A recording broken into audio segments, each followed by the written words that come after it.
Hello friends, आज हम लोग डिस्कस कर रहे हैं general science biology series chapter number 17 और ये उसका पार्ट 2 वीडियो है। पार्ट 1 वीडियो में हम लोगों ने 5 किंगडम क्लासिफिकेशन और स्क्रू के 3 किंगडम जिसमें हम लोगों ने किंगडम मोनेरा, किंगडम प्रोटेस्टा और किंगडम फंजाई को डिस्कस किया था। आज हम लोग डिस्कस करने वाले हैं इस पार्ट 2 वीडियो में, दैट इज़ किंगडम प्लांटी।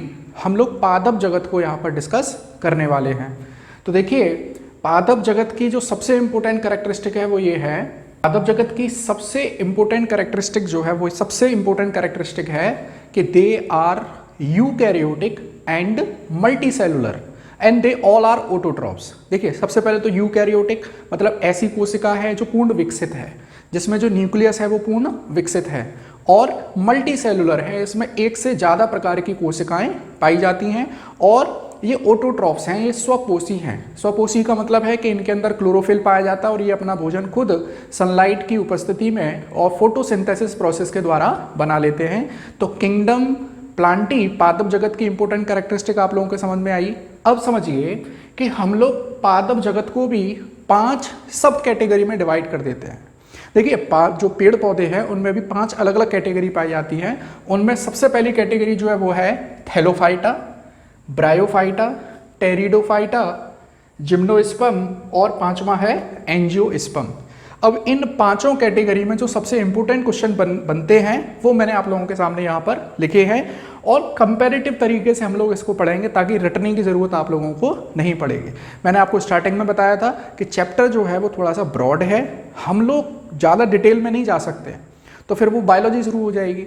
हम लोगों को जनरल साइंस में जो एग्जाम के पॉइंट ऑफ व्यू से इंपॉर्टेंट पॉइंट हैं वो डिस्कस यहाँ पर करने हैं। चलिए, तो थैलोफाइटा नाम से ही पता चल रहा है कि इसकी स्ट्रक्चर थैले जैसी होगी। थैले जैसी का मतलब क्या है कि कोई भी पौधा जो थैले जैसी आकृति का है, जिसमें जड़ कहाँ है, तना कहाँ है, पत्ती कहाँ है, कोई भी डिफरेंशिएशन, कोई भी विभेदन नहीं है। मतलब पूरा का पूरा जो पौधा है वो एक थैला नुमा आकृति में पाया जाता है, इसीलिए इसको बोलते हैं थैलोफाइटा। और एक इंपॉर्टेंट पॉइंट कि थैलोफाइटा में हम लोग शैवाल पौधों को इंक्लूड करते हैं, एल्गी प्लांट। ऐसे एल्गी जैसे हम लोग आप लोगों ने पढ़ा होगा इससे पहले वाले वीडियो में कि किंगडम प्रोटिस्टा में हम लोग एल्गी पढ़ते हैं, तो ऐसे एल्गी जिनमें क्लोरोफिल पाया जा रहा है वो कैसे होंगे? स्वपोषी। उनको हम लोग थैलोफाइटा में भी रख सकते हैं। चलिए, तो देखिए, थैलोफाइटा का सबसे इंपॉर्टेंट पॉइंट जो एग्जाम के पॉइंट ऑफ व्यू से इंपॉर्टेंट है वो है कि ये वनस्पति जगत का सबसे बड़ा समूह है। मतलब इसके अंदर सबसे ज़्यादा नंबर प्लांट्स और थैलोफाइटा के अंदर सबसे ज़्यादा स्पीसीज पाई जाती है। तो ये इंपॉर्टेंट क्वेश्चन बनता है कि बॉटेनिकल वर्ल्ड में वनस्पति जगत में सबसे बड़ा ग्रुप कौन सा है? थैलोफाइटा है। अच्छा, एक पॉइंट और मैं क्लियर करता हूँ आपको कि बायोलॉजी जो ब्रांच है, बायोलॉजी की जीव विज्ञान की 2 मेन ब्रांच है। बॉटनी जिसमें हम लोग पेड़ पौधों के बारे में पढ़ते हैं, और जूलॉजी जिसमें हम लोग जंतुओं के बारे में पढ़ते हैं। जो बॉटनी है वो पेड़ पौधों से रिलेटेड है, और जो जूलॉजी है वो जीव जंतुओं और उनकी फिजियोलॉजी से रिलेटेड है। फादर ऑफ बायोलॉजी है एरिस्टोटल, फादर ऑफ जूलॉजी भी है एरिस्टोटल, और फादर ऑफ बॉटनी है थियोफ्रेस्टस। आप लोग पढ़ेंगे कई सारी बुक्स में, तो फादर ऑफ बॉटनी कौन है? थियोफ्रेस्टस। ठीक है, तो देखिए, वनस्पति जगत का सबसे बड़ा समूह है। पेड़ पौधे तना पत्ती में विभाजित नहीं होते हैं, संवहन ऊतक नहीं पाए जाते हैं। इसका मतलब क्या है कि इनके अंदर पेड़ पौधों को, देखो संवहन ऊतक क्या होते हैं हम लोगों ने पढ़े हैं टिश्यू वाले चैप्टर में, जिसमें हम लोग जाइलम और फ्लोएम की बात करते हैं। जाइलम क्या करता है? जल और मिनरल को अवशोषित करके ऊपर तक पहुंचाता है, और फ्लोएम पत्तियों से भोजन को पेड़ पौधे के दूसरे भागों तक पहुंचाता है। अब एक तो इनका आकार छोटा है, दूसरा कि ये ज़्यादातर पानी में और नमी वाले क्षेत्र में पाए जाते हैं, तो इसीलिए संवहन ऊतक का कोई काम नहीं पड़ता है, और इसीलिए थैलोफाइटा में संवहन ऊतक मतलब वैस्कुलर टिश्यूज नहीं पाए जाते हैं। ठीक है, इंपॉर्टेंट पॉइंट है ये। भ्रूण नहीं बनता है, इसका मतलब क्या है कि इसमें कोई फर्टिलाइजेशन भी नहीं होता है, इसमें निषेचन क्रिया नहीं होती है। जनन की बात करें हम लोग तो ये सेक्सुअल भी शो कर सकते हैं और एसेक्सुअल भी शो कर सकते हैं। सेक्सुअल का मतलब क्या है? जहां पर 2 ऑर्गेनिज्म इन्वॉल्व होंगे, मेल और फीमेल। एसेक्सुअल के टाइप हम लोगों ने पढ़े हैं, जिसमें क्या है? खंडन है, विखंडन है, वेजिटेटिव है, इस तरह के कई सारे हम लोगों ने पढ़े हैं। अब देखिए, ये फोटोसिंथेसिस करेंगे, भाई प्लांट है, पौधे जगत में है तो फोटोसिंथेसिस करेंगे। फोटोसिंथेसिस के लिए क्या जरूरी है? क्लोरोफिल। और फोटोसिंथेसिस में जो भोजन बनता है वो किस रूप में स्टोर होता है? स्टार्च के रूप में। ठीक, पेड़ पौधे अपना भोजन प्रकाश संश्लेषण में जो अपना भोजन बनाते हैं किस रूप में स्टोर करते हैं? स्टार्च के रूप में स्टोर करते हैं। चलिए अगला इंपॉर्टेंट पॉइंट कि इनकी कोशिका भित्ति, सेल वॉल। देखिए पूरे पेड़ पौधों में जो कोशिकाओं की सेल वॉल है वो सेल्यूलोज की बनी होती है, चाहे वो थैलोफाइटा हो, चाहे वो ब्रायोफाइटा हो, टेरिडोफाइटा हो, जिम्नोस्पर्म हो, चाहे वो एंजियोस्पर्म हो। ठीक है, फिर देखें कि ये मिलते कहाँ पर हैं? तो ये साफ पानी में भी मिल जाते हैं। साफ पानी का मतलब है जो जिसमें नमक नहीं है, फ्रेश वाटर बोलते हैं उसको। और सॉल्ट वाटर मतलब नदी और समुद्र दोनों में ये पाए जा सकते हैं, साफ जल में भी और खारे पानी में भी। ठीक है, अब एक चीज़ और देखिए, कुछ ऐसे शैवाल पौधे होते हैं जो बर्फ़ में भी पाए जाते हैं। बर्फ़ में कुछ स्पेशल प्रकार के शैवाल पौधे पाए जाते हैं जिनके द्वारा बर्फ़ में कुछ पर्टिकुलर कलर भी दिखाई देता है। जैसे एक शैवाल है हेमेटोकोकस निवेलिस, जिसकी वजह से बर्फ़ लाल रंग की दिखाई देती है। जैसे डिस्कवरी पे मैं एक दिन एक एपिसोड देख रहा था तो वहाँ पे बता रहे थे कि बर्फ़ जो है वो लाल रंग की दिखाई दे, ऐसा लगता है कि किसी ने खून डाल दिया है कि उसके ऊपर। तो बाद में साइंटिस्ट ने रिसर्च करी तो पता चला कि वहाँ बर्फ़ के अंदर एक विशेष प्रकार का शैवाल पाया जा रहा है जिसका नाम है हेमेटोकोकस निवेलिस, जिसकी वजह से बर्फ़ का लाल रंग हो गया था। ऐसे ही यूरोपीय कंट्रीज़ में बहुत सारे ऐसे पहाड़ हैं जिनमें बर्फ़ है और वो हरी रंग की दिखाई देती है। उसका कारण क्या है? ये रहा क्लेमाइडोमोनास नामक शैवाल। तो आपको याद रखना है बर्फ़ में लाल रंग हरा रंग किसकी वजह से हो रहा है? एल्गी प्लांट के द्वारा हो रहा है, शैवाल पौधों के द्वारा हो रहा है। ठीक है, फिर देखते हैं हम लोग लाल सागर, आप लोगों ने सुना होगा रेड सी। तो उसका जो रेड कलर है उसके लिए भी रेस्पॉन्सिबल कौन है? शैवाल हैं। क्या नाम है उसका?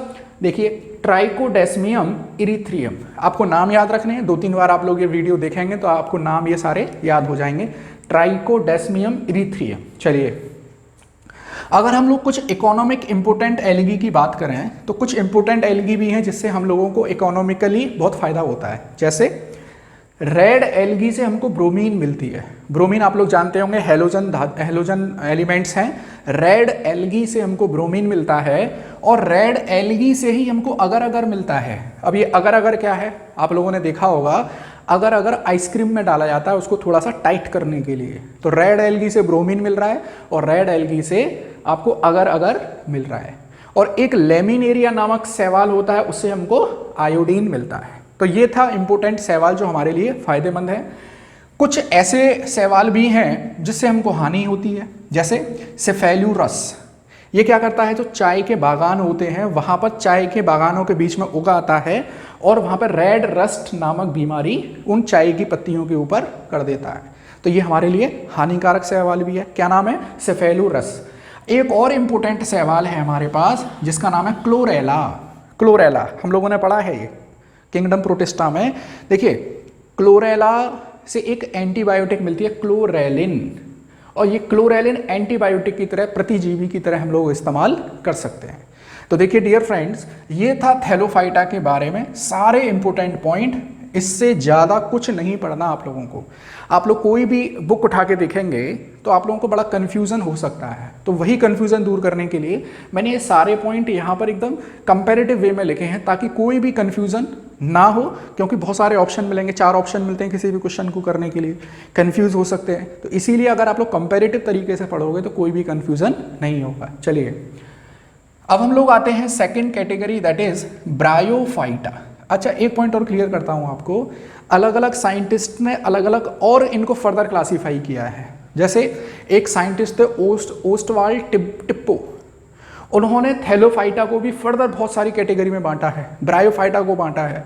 लेकिन हम लोग यहाँ पर 5 किंगडम क्लासिफिकेशन जो R.H. विटेकर ने दिया था उसको यहाँ पर स्पेशली पढ़ रहे हैं, और दूसरे क्लासिफिकेशन हम लोगों से ज़्यादातर नहीं पूछे जाते हैं। तो एग्जाम के पॉइंट ऑफ व्यू से हम लोग अपनी इस पढ़ाई को आगे बढ़ा रहे हैं। चलिए अब मैं बात करता हूँ ब्रायोफाइटा। अब समझिए, ये थैलोफाइटा पाए जा रहे थे पानी में या नमी वाले क्षेत्रों में।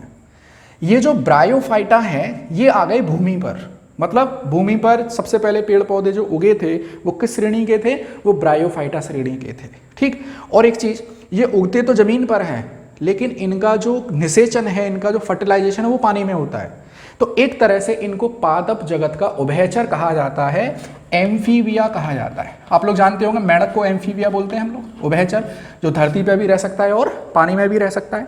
तो bryophyta is considered as the amphibia of plants. इसको पादप जगत का एम्फीबिया या उभयचर कहते हैं, क्योंकि ये उगते तो जमीन पर हैं लेकिन फर्टिलाइजेशन कहाँ होगा, पानी में होगा। चलिए, भ्रूण बनता है, भ्रूण बनता है इसका मतलब दो पार्टनर इन्वॉल्व हैं, फर्टिलाइजेशन हो रहा है इसमें। संवहन ऊतक यहाँ पे भी नहीं पाए जाते हैं, संवहन ऊतक वहाँ पाए जाएंगे जहाँ पे पौधा विकसित होगा, जड़ें, तना, पत्तियाँ जहाँ पे अलग अलग होंगी वहीं पर संवहन ऊतक पाया जाएगा। और संवहन ऊतक वहाँ भी पाया जाएगा जहाँ पानी की कमी होगी। पानी की कमी होगी तभी तो ये नीचे से जड़ों से पानी को ऊपर तक पहुँचाने का काम करेगा, लेकिन ये ऐसी जगह पाए जाते हैं जहाँ पर पानी की कमी नहीं होती है। चलिए, यहाँ पर बहुत इंपॉर्टेंट पॉइंट है ये, ब्रायोफाइटा में जड़ों के स्थान पर क्या पाए जाते हैं, राइजोइड्स पाए जाते हैं। राइजोइड्स को बोलते हैं मूलाभास, मूलाभास राइजोइड्स। एक्चुअली में देखो, पेड़ पौधे में जड़ है, तना है, पत्तियां हैं, तो जड़ जो ब्रायोफाइटा है उसमें विकसित जड़ नहीं पाई जा रही है, जड़ के नाम पर क्या पाए जा रहे हैं, राइजोइड्स पाए जा रहे हैं, जिनको क्या बोलते हैं, मूलाभास बोलते हैं। दोनों प्रकार के इसमें लैंगिक जनन है इसमें। लैंगिक जनन में मतलब सेक्सुअल रिप्रोडक्शन में मेल और फीमेल पार्ट होता है। मेल पार्ट को बोलते हैं एंथीरिडियम और फीमेल पार्ट को बोलते हैं आर्किगोनियम। इंपॉर्टेंट है, यूपीपीसीएस एग्जाम में ये पूछा गया है। अच्छा, एक पॉइंट और क्लियर करता हूं, ये जो बायोलॉजिकल क्लासिफिकेशन वाला टॉपिक जो है ये स्पेशली इंपॉर्टेंट है एसएससी सीजीएल मेंस के लिए और यूपीपीसीएस एग्जाम के लिए। जो छोटे मोटे एग्जाम है like TET, C TET, UPSI, उसमें यहाँ से क्वेश्चन बहुत ज़्यादा नहीं बनते हैं। तो बी फोकस्ड, अगर आप लोग पीसीएस और सीजीएल की तैयारी कर रहे हैं तो आप लोग इस टॉपिक को स्किप नहीं करेंगे। अगर आप लोग कोई छोटे मोटे एग्जाम की तैयारी कर रहे हैं तो आप लोग इसको स्किप कर सकते हैं। चलिए, तो देखो ये क्वेश्चन बना है यूपीपीसीएस में कि किस श्रेणी के पौधों में एंथीरिडियम नामक मेल ऑर्गन पाया जाता है, तो वो कौन है, ब्रायोफाइटा। तो देखिए, मेल पार्ट है एंथीरिडियम और फीमेल पार्ट है आर्किगोनियम। और यहाँ पर भी देखो क्लोरोफिल पाया जाएगा, सपोसी हैं, भोजन स्टार्च के रूप में स्टोर होगा। ठीक, अब देखिए एक बहुत इंपॉर्टेंट ब्रायोफाइटा है जिसको बोलते हैं स्फैगनम मॉस। ये पूरा नाम है इसका, स्फैगनम मॉस। अब ये स्फैगनम मॉस क्या है, देखिए आप लोगों ने देखा होगा कि जो नर्सरी प्लांट्स वाले होते हैं, जिनकी जो पेड़ पौधे सेल करते हैं नर्सरी वाले, उनकी पेड़ पौधों की जो जड़ें हैं उसमें विशेष प्रकार की एक घास पाई जाती है। और वो घास क्या काम करती है, उनकी जड़ों में नमी बनाए रखने का काम करती है। क्योंकि ये जो स्फैगनम मॉस है ये अपने भार से 18 गुना तक पानी को अवशोषित कर सकती है। अब ये जो नर्सरी वाले हैं वो बहुत दूर दूर से पेड़ पौधों को ट्रांसपोर्ट करते हैं ट्रक में रख रख के, तो भाई डेली तो पानी की उन पर छिड़काव नहीं किया जाएगा, तो क्या होता है वो स्फैगनम मॉस को जड़ों में चिपका देते हैं। और स्फैगनम मॉस पानी को अवशोषित करके रखती है, वो जो धीरे धीरे जड़ों को पानी पहुँचता रहता है। इस स्फैगनम मॉस का और भी बहुत इंपॉर्टेंट काम है। क्या काम है कि यही स्फैगनम मॉस जब पृथ्वी पर बहुत सारे उल्कापिंड गिरे होंगे, जीवाश्म बने होंगे, तो जो कोयला बना है, कोयला भी विशेष प्रकार का कौन सा, पीट कोयला, वो इसी स्फैगनम मॉस के ऑक्सीजन की उपस्थिति में अधिक दाब के कारण बना है। ठीक है, अब आते हैं हम लोग बहुत इंपॉर्टेंट टेरिडोफाइटा। क्या है, टेरिडोफाइटा। और एक इंपॉर्टेंट पॉइंट याद रखो, इसको बोलते हैं एम्फीबिया, इसको बोलते हैं स्नेक। स्नेक, टेरिडोफाइटा को बॉटेनिकल स्नेक बोला जाता है, वानस्पतिक सर्प, वानस्पतिक सर्प। ये इंपॉर्टेंट क्वेश्चन है, क्वेश्चन बन चुका है ये। तो टेरिडोफाइटा को क्या बोला जाता है, बॉनेटिकल स्नेक। चलिए, यहाँ पर जड़, तना, पत्ती, संवहन ऊतक ये सब पाए जाते हैं। तो टेरिडोफाइटा में, अच्छा ये क्वेश्चन वैसे बन जाएंगे कि ऐसे पेड़ पौधे की श्रेणी बताइए जिसमें भ्रूण तो बनता है लेकिन संवहन ऊतक नहीं पाए जाते हैं। जिसमें भ्रूण भी बनता है, संवहन ऊतक भी पाए जाते हैं, जड़, तना, पत्ती भी पाए जाते हैं, वो है टेरिडोफाइटा। ठीक है, फिर देखिए कुछ इंपॉर्टेंट टेरिडोफाइटा मैंने यहाँ पे लिखे हुए हैं। जैसे ज़्यादातर टेरिडोफाइटा नम और छायादार क्षेत्रों में पाए जाते हैं। कुछ ऐसे टेरिडोफाइटा भी हैं जो पानी में पाए जाते हैं, उनको बोलते हैं एक्वेटिक फर्न, और उसका एक नाम है दैट इज एजोला। क्या नाम है उसका, एजोला। बहुत इंपॉर्टेंट है, नाम याद रखना है।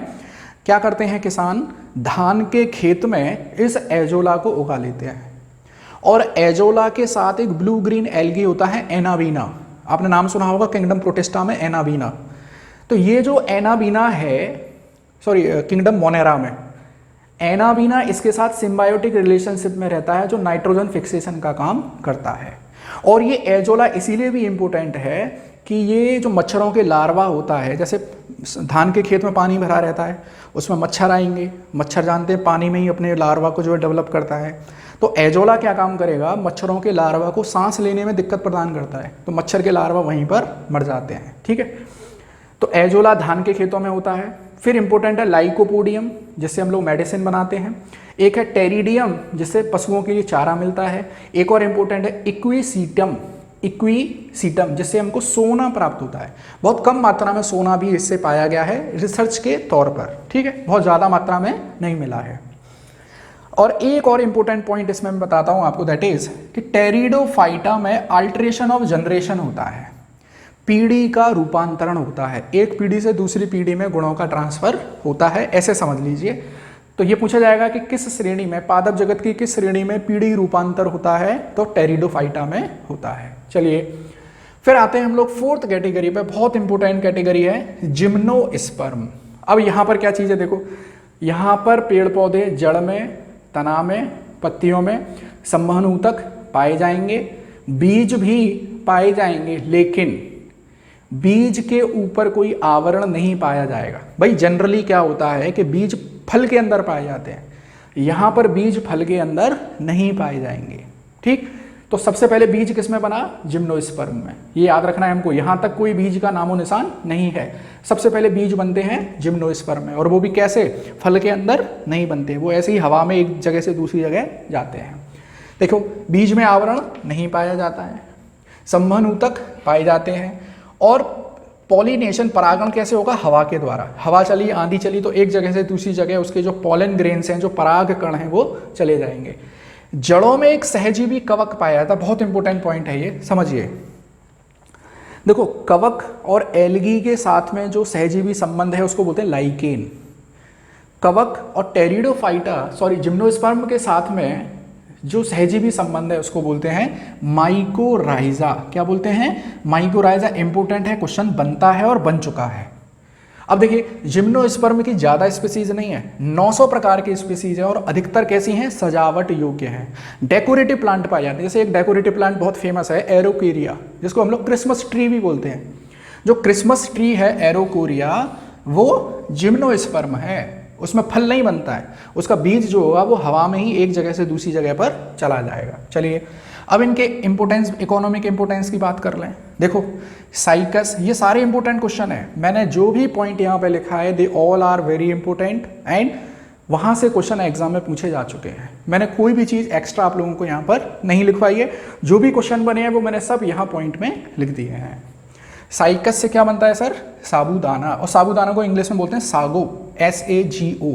पूछ लिया जाएगा क्वेश्चन कि साबूदाना किससे बनता है, कि भैया साइकस का जो तना होता है उसमें से साबूदाना बनाया जाता है। ठीक, लकड़ी के रूप में चीड़, देवदार, आप लोग जानते होंगे हिमाचल और उत्तराखंड जब आप लोग जाते हैं तो चीड़ और देवदार के पेड़ बहुत मिलते हैं आपको, बड़ा प्राकृतिक जो दृश्य होता है बड़ा ही मनोरम होता है। तो लकड़ी के रूप में चीड़, देवदार, और स्प्रूस की लकड़ी तो बहुत हल्की भी होती है, मजबूत भी होती है। औषधि, एफेड्रा एक पौधा है जिसे एफेड्रिन मिलता है। एफेड्रिन किस में यूज़ की जाती है, खांसी में। एफेड्रिन आप लोगों ने देखा होगा, नाम सुना होगा। कोई भी कफ सिरप लेकर आइए, उसमें पढ़िए उसके इंग्रेडिएंट क्या है, तो एफेड्रिन जो है उसमें से एक इंग्रेडिएंट है जो कफ को बाहर निकालने का काम करता है। फिर देखिए जूनिपेरस की जो लकड़ी है वो पेंसिल और स्केल बनाने के काम आती है। जो बड़े बड़े स्केल होते हैं लकड़ी के और पेंसिल, वो जूनिपेरस की लकड़ी से बनाए जाते हैं। साइकस की पत्तियों से झाड़ू और रस्सी बनाते हैं, और साइकस के तने से साबूदाना बनाते हैं। साइकस की पत्तियों से झाड़ू और रस्सी बनाते हैं। पाइनस की लकड़ी से दिया सलाई, बहुत इंपॉर्टेंट पॉइंट है। चीड़ के बीज को सुखा लेते हैं, उसको बोलते हैं चिलगोजा। चिलगोजा, चीड़ के बीज को सुखाकर खाते हैं, उसको बोलते हैं चिलगोजा, और इसीलिए चिलगोजा को जिम्नोस्पर्म की मेवा भी बोलते हैं। जिम्नोस्पर्म की मेवा किसको बोलते हैं, चिलगोजा को। चिलगोजा क्या है, चीड़ के बीज को सुखा देते हैं, उसको बोलते हैं चिलगोजा। चलिए अब देखिए लिविंग फॉसिल, लिविंग फॉसिल क्या होते हैं? जीवित जीवाश्म। देखो, ऐसा कोई भी पौधा या जीव जंतु जो केवल एक निश्चित भौगोलिक क्षेत्र में पाया जाता है और उसकी बहुत कम मात्रा बची हुई है, उसको बोलते हैं लिविंग फॉसिल। मतलब अगर हमने उसकी देखभाल नहीं करी तो वो वहाँ से विलुप्त हो जाएगा। तो लिविंग फॉसिल में कौन है? साइकस और जिंगो बाइलोबा। क्या है? जिंगो, ये नाम याद रखने हैं आपको, जिंगो बाइलोबा। सबसे बड़ा पौधा अगर जिम्नोस्पर्म में अगर हम लोग बात करें, सबसे बड़ा ट्री इस पूरे जगत में कौन है? सिकोया सेमपेरीवेरेंस। नाम याद रखना है, सिकोया सेमपेरीवेरेंस। सबसे छोटा जेमिया पिग्मिया। इंपोर्टेंट पॉइंट है, याद रखने हैं, 2-3 बार वीडियो देखेंगे सब याद हो जाएगा। अब आते हैं हम लोग मोस्ट इंपोर्टेंट एंजियोस्पर्म। जो आजकल हम लोग सारे पेड़ पौधे अपने आसपास देखते हैं वो सब क्या है? वो एंजियोस्पर्म है। आम का पौधा, जामुन का, नीम का, ये सब क्या है? ये एंजियोस्पर्म है। आवृत बीजी, क्योंकि इसका बीज जो है वो फल के अंदर पाया जाता है। और जो बीज है वो 2 प्रकार का है, एक है मोनोकोटिलेडन्स, एक है डाइकोटिलेडन्स। मोनोकोटिलेडन्स वो है जिसमें केवल एक बीज पत्र पाया जाता है, और डाइकोटिलेडन्स वो है जिसमें बीज 2 हिस्सों में टूट जाता है। जैसे चना है, चना को तोड़ देंगे तो 2 अलग अलग पत्र बन जाएंगे, तो वो डाइकोटिलेडन्स है। एंजियोस्पर्म में जड़ें पूर्ण विकसित हैं, तना पूर्ण विकसित है, पत्तियां पूर्ण विकसित हैं, फल बनते हैं, फूल बनते हैं। तो जितनी भी सारी चीज़ें हैं वो सब एंजियोस्पर्म में पाई जाती हैं। सबसे छोटा एंजियोस्पर्म लेमना। सबसे बड़ा यूकेलिप्टस। यूकेलिप्टस तो देखा ही होगा आप लोगों ने, हाईवे पर आप कहीं भी चले जाइए अगल बगल में यूकेलिप्टस ही आपको दिखाई देगा। अच्छा, यूकेलिप्टस के बारे में एक बहुत इंपॉर्टेंट बात है कि इसको इकोलॉजिकल टेररिस्ट भी बोला जाता है, पारिस्थितिकी का आतंकवादी। क्योंकि क्या होता है कि एक दिन में ये लगभग 40 लीटर पानी को वाष्पोत्सर्जन के द्वारा नष्ट कर देता है। अगर मान लीजिए किसी क्षेत्र में पानी की कमी है और हमने वहाँ पे यूकेलिप्टस लगा दिया है तो ये पानी की कमी को और गहरा कर देगा। तो ये ज़्यादातर वहाँ लगाए जाने चाहिए जहाँ पर बाढ़ ज़्यादा आती है, वहाँ पर यूकेलिप्टस लगाना चाहिए। सबसे छोटा पुष्प, ये इंपॉर्टेंट क्वेश्चन बनते हैं, वॉल्फिया। सबसे बड़ा रेफ्लेसिया, हाथी फूल भी बोलते हैं इसको। अब एक ये बहुत इंपॉर्टेंट पॉइंट है, यूपीपीसीएस का क्वेश्चन है यहाँ से कि प्राचीन संसार की नए संसार को दी गई भेंट क्या है? प्राचीन संसार की नए संसार को जो भेंट दी गई है वो है गेहूं, और नए संसार की प्राचीन संसार को जो भेंट दी गई है वो है मक्का। एक बार दोबारा से देख लेना इस पॉइंट को, इंपॉर्टेंट है। एंजियोस्पर्म में डबल फर्टिलाइजेशन पाया जाता है। डबल फर्टिलाइजेशन का मतलब है, आप लोग जब सेक्सुअल रिप्रोडक्शन पढ़ रहे थे वहाँ उस वीडियो में मैंने ये क्लियर किया है। और मेल पार्ट है स्टेमन और फीमेल पार्ट है कार्पल। जहाँ भी सेक्सुअल रिप्रोडक्शन होगा वहाँ मेल पार्ट और फीमेल पार्ट अलग अलग होते हैं। यहाँ पर नाम है एंथीरिडियम और आर्किगोनियम, यहाँ पर नाम है स्टेमिन और कार्प। तो देखिए फ्रेंड्स, ये था पादप जगत का वर्गीकरण। नेक्स्ट वीडियो में हम लोग पढ़ने वाले हैं जंतु जगत का वर्गीकरण। वो वीडियो भी बड़ा होगा, उसमें तो बहुत सारे फाइलम हम लोगों को पढ़ने हैं। देखिए, ये जो चैप्टर है, चैप्टर नंबर 17, ये लास्ट में इसीलिए लिया गया क्योंकि इससे पहले बहुत सारे टॉपिक हमको क्लियर होने चाहिए थे। मेरा जो उद्देश्य है आप लोगों को ऑनलाइन क्लास प्रोवाइड करने का वो ये है कि साइंस को सीक्वेंस में पढ़ा जाए, तरीके से पढ़ा जाए। मार्केट में बहुत भीड़ है, इंपॉर्टेंट क्वेश्चन पढ़ लो, लाइव क्लास चला दो, 2, 4, 5, 6 क्वेश्चन डिस्कस कर लो, टॉपिक को ख़त्म कर दो। लेकिन अगर आप एक सीरियस सिंसियर एस्पिरेंट्स हैं तो आप लोग किसी भी चीज़ को स्किप नहीं कर सकते हैं। भाई आप लोगों को केवल तुक्केबाजी करनी है तो आप लोग जाइए, वहाँ पर वेलकम है आप लोगों का। लेकिन आप लोग एक सिंसियर एस्पिरेंट्स हैं, एक तरह से एक डिसिप्लिन्ड स्टूडेंट हैं, तो आप लोग इन चीज़ों को तरीके से समझिए, ठीक। इसीलिए ये सारी सीक्वेंस में क्लासेस चल रही हैं। एक पॉइंट और मैं बताता हूँ आपको, मैं खुद एक एस्पिरेंट्स हूँ। जब मैं साइंस पढ़ता हूँ तो मुझको लगता है कि ये सारी चीज़ें सिस्टमेटिक हों, और जब मैं इंटरनेट पे देखता हूँ तो मुझे कोई ये सीक्वेंस में कोई चीज़ें दिखाई नहीं देती हैं। तो मुझको लगा कि अगर मैं इन चीज़ों को सिस्टमेटिक तरीके से आप लोगों तक पहुँचा दूँ तो ये मेरे लिए एक बहुत अच्छी बात होगी, ताकि मेरे जैसे जो स्टूडेंट हैं वो और भी ज़्यादा बेनिफिटेड हो सकें, ठीक है। आपको वीडियो अच्छा लगा है तो लाइक और शेयर करिए। Thank you.